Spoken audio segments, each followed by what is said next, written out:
Assalamualaikum warahmatullahi wabarakatuh. Saya Mustika Wahyuningsi dari program tentang mata kuliah usul fiqh yang bertema Al-Jamu wa Taufik. Pengertian Al-Jamu wa Taufik yaitu pengumpulan dalil-dalil yang bertentangan kemudian mengkompromikannya. Al-Jamu bertujuan untuk menemukan titik-titik perbedaan dan persamaan, sedangkan Al-Taufik adalah usaha mengkompromikan hasil dari Al-Jamu tadi. Nah, dalam kehidupan sehari-hari, kita juga sering mengeluarkan pernyataan yang bertentangan, padahal berasal dari orang yang sama. Misalkan, seseorang mengatakan, berikanlah sedekahmu, sedangkan para fakir miskin pada saat lain, orang tersebut berkata, jangan berikan sedekahmu kepada fakir miskin. Kedua ucapan tersebut bertentangan satu sama lain. Dalam pandangan orang yang mendengarnya, kedua ucapan tersebut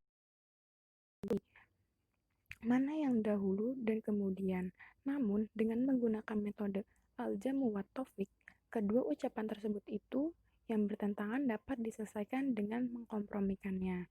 Perintah memberikan sedekah Perintah memberikan sedekah ditunjukkan kepada fakir miskin yang tidak meminta-minta.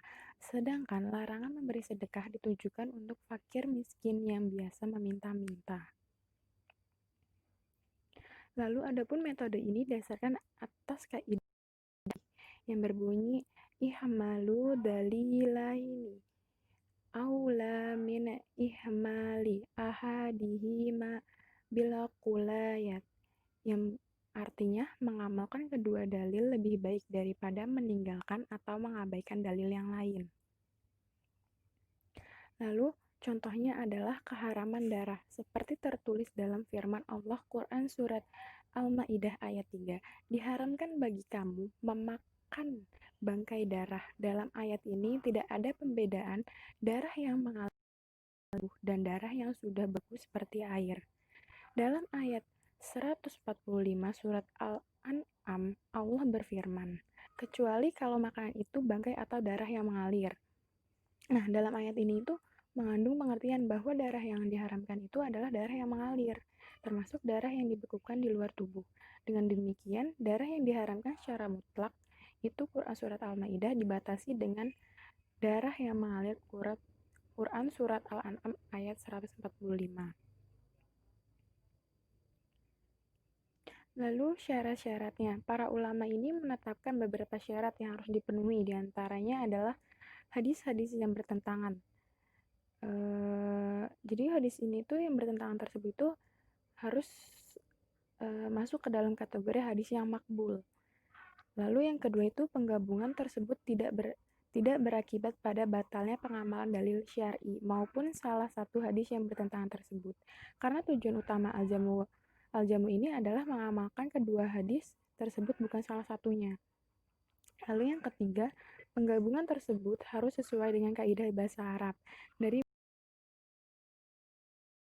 hukum syara.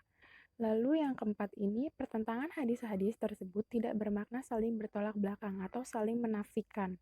Lalu yang kelima, yang patut meneliti dan mendalami kegiatan ini adalah para mujtahid yang ahli dalam bidangnya dan memiliki kapasitas yang memadai. Lalu yang terakhir ini, jika salah satu dari syarat-syarat tersebut tidak dipenuhi, maka penggabungan tersebut dianggap batal dan tidak berguna. Baik, mungkin hanya segitu presentasi dari saya. Kurang lebihnya mohon dimaafkan. Wabillahi taufik wal hidayah. Wassalamualaikum warahmatullahi wabarakatuh.